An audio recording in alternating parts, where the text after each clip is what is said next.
Well, it's been a strong quarter for the maker of iconic brands like Maggi and Kit Kat. Nestle India has clocked the fifth straight quarter of double-digit growth across its portfolio of products. Domestic sales grew by 14.6%, while export revenue was up 25.5%, with margins coming in closer to 23%, all in line with estimates. Now, the company attributes the strong showing to the growth it's seeing across megacities and metros and the continued strength in its rural markets as well. Nestle also continues to expand its manufacturing bases in India, with the decision to set up its 10th factory, which will be housed in Odisha.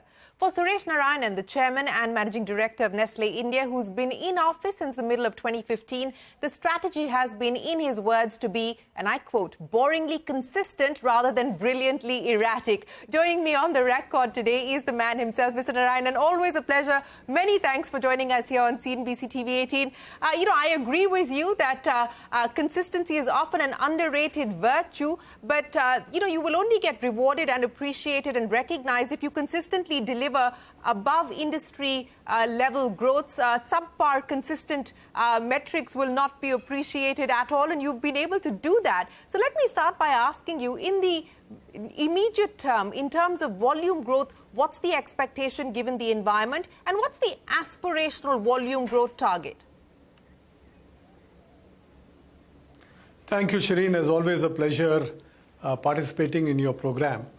Let me just set the context. If you look at the track record, one swallow doesn't make a summer. In the same way, it is not one quarter or two quarters that determines the performance track record and the consistency that I've talked about. The last 26 quarters, Shereen, 21 quarters have been double-digit growth.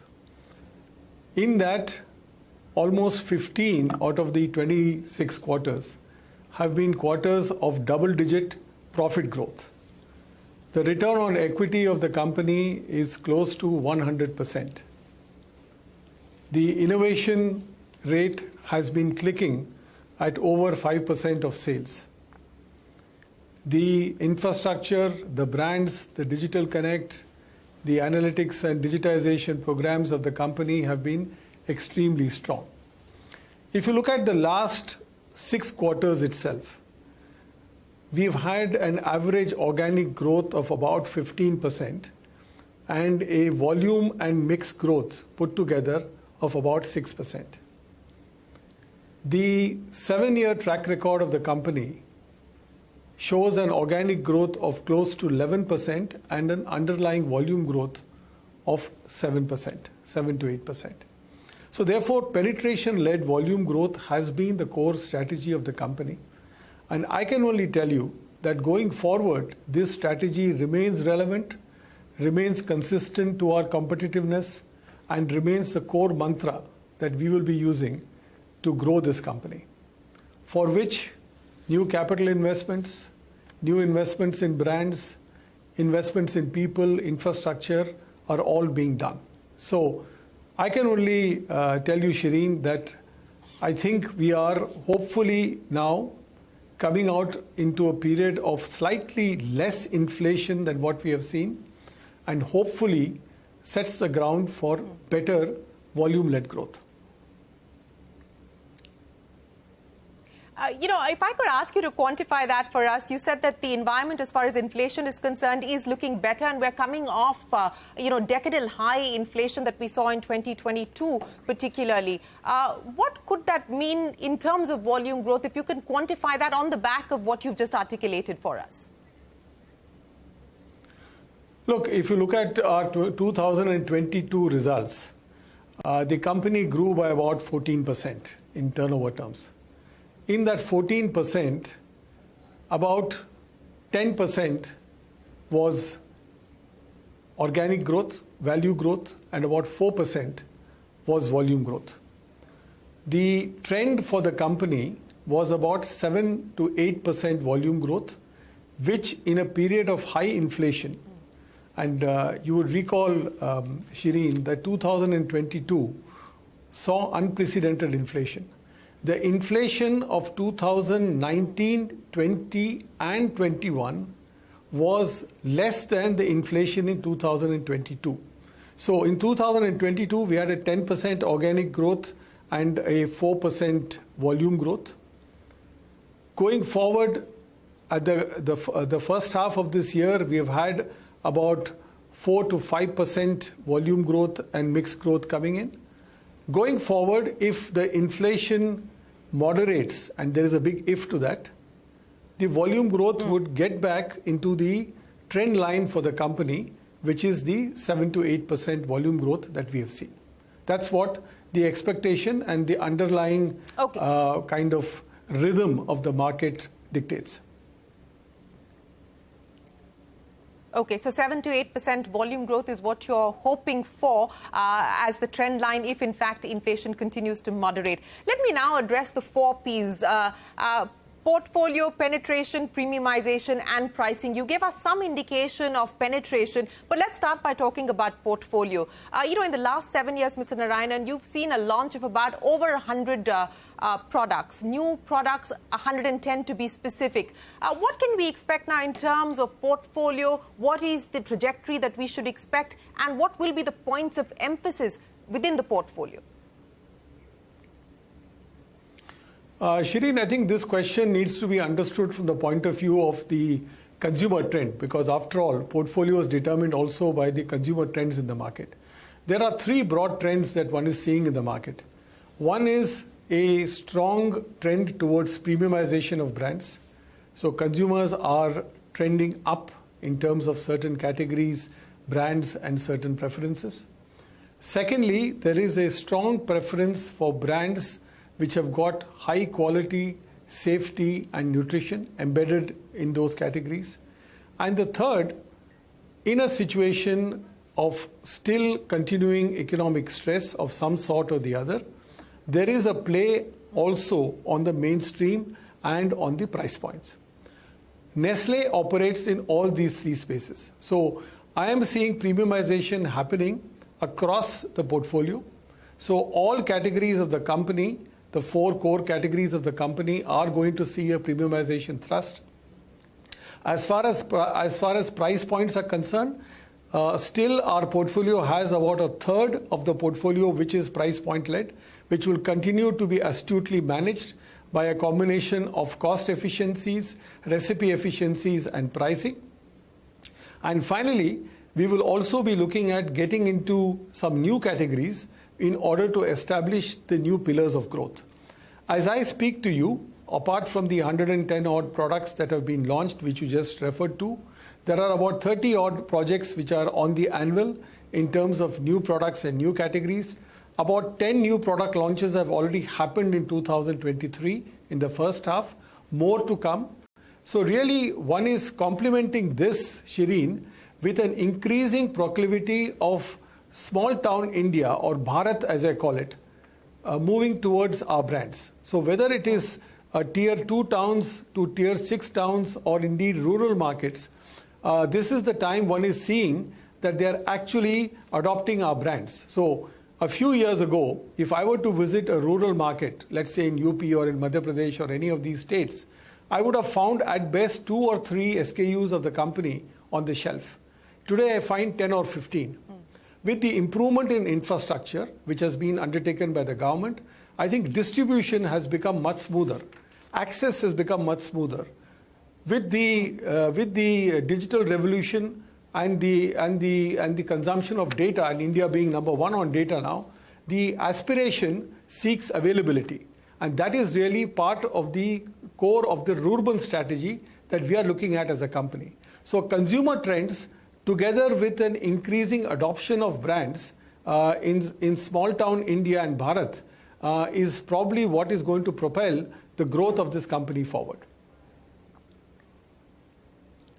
So if I were to pick up on what you just said there, Mr. Narayanan, would it be fair to assume that of these new categories and new brands that you spoke of, the 30 new projects that you intend to go through with, 10 new products that you said you've already launched in 2023, the focus, the emphasis is going to be to improve and enhance your penetration in Bharat, because that is where you continue to be behind your peers at this point in time? Yeah, that's true. That's true, Shereen. I mean, I get not insubstantial. I mean, 20% of sale is not exactly small for a company of our size, but nevertheless, in relative terms, it is certainly under-leveraged as compared to some of my other competitors. And this is where products are being customized to the Bharat, and also getting into some of the new categories. I mean, one of the categories which is relatively small for us, Shereen, but which for me holds a lot of promise, is the Nestle Health Science portfolio.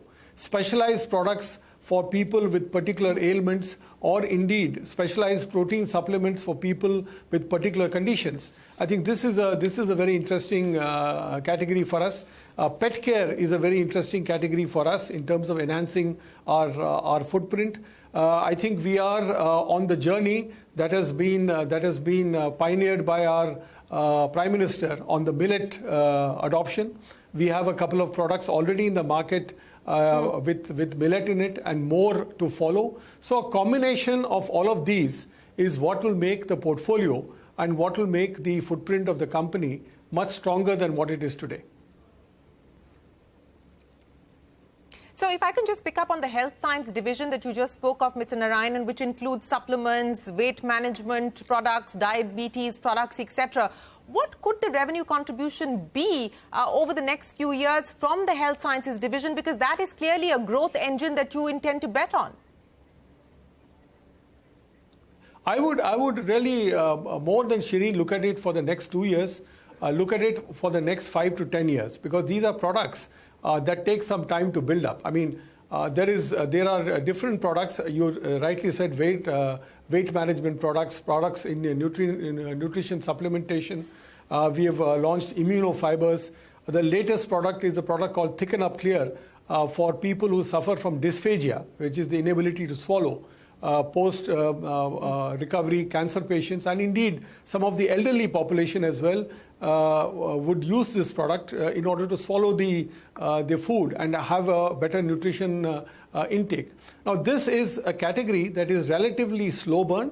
It will not be a huge revenue spinner for the company going forward, but in the next 5 to 10 year horizon, I see these businesses contributing anywhere between 2 to 5% of business, which I think would be which will be a good milestone as far as these businesses are concerned.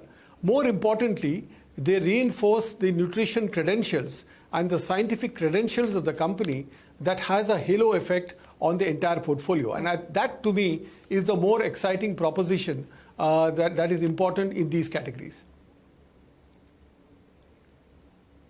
You know, let's address, that's of course the aspiration as far as one of your new businesses is concerned. But let's talk about the mainstay for the business, which of course includes milk and nutrition. And that portfolio, does it continue to give you cause for concern? You have in your commentary articulated that there is some degree of stability now when it comes to milk pricing. But in terms of where you see this being built out over the next few years, concerns as well as opportunities here. Look, I think the overall scenario on commodities, I mean, I think I had mentioned this earlier also in our conversation. Food inflation continues to be a cause of concern. I mean, if you look at it point to point, I mean, wheat prices still are a matter of concern. Milk prices, while they are stable, there are still structural issues that impede the price of milk to come down substantially. The other commodities as well, coffee, for example, in the last 2 years is up by almost 50 to 60%. So the specter of food inflation continues, and I'm not talking here about tomatoes and chili and spices and those products as well, which are having the impact of both climate change, a kind of disparate distribution of the monsoon, and of course on the looming impact of El Nino. One doesn't know where this is going to lead. So all of this is clearly going to have a inflationary impact on the organization. But nevertheless, I think it's fair to say that in the last 5 quarters, certainly, milks and nutrition is also the beneficiary of double-digit growth. So it is not that this category, and it is about 40% of our business. So it's not that it has been a laggard. If I am delivering 15-20% growth, it can't just come out of selling more coffee and more noodles. It has to come out of the core business of the company, which is milks and nutrition as well. So I think we can have some temporary wobbles in this, But longer term, I think the category continues to be promising and continues to be a vibrant source and a robust source for growth and sustained growth for the company.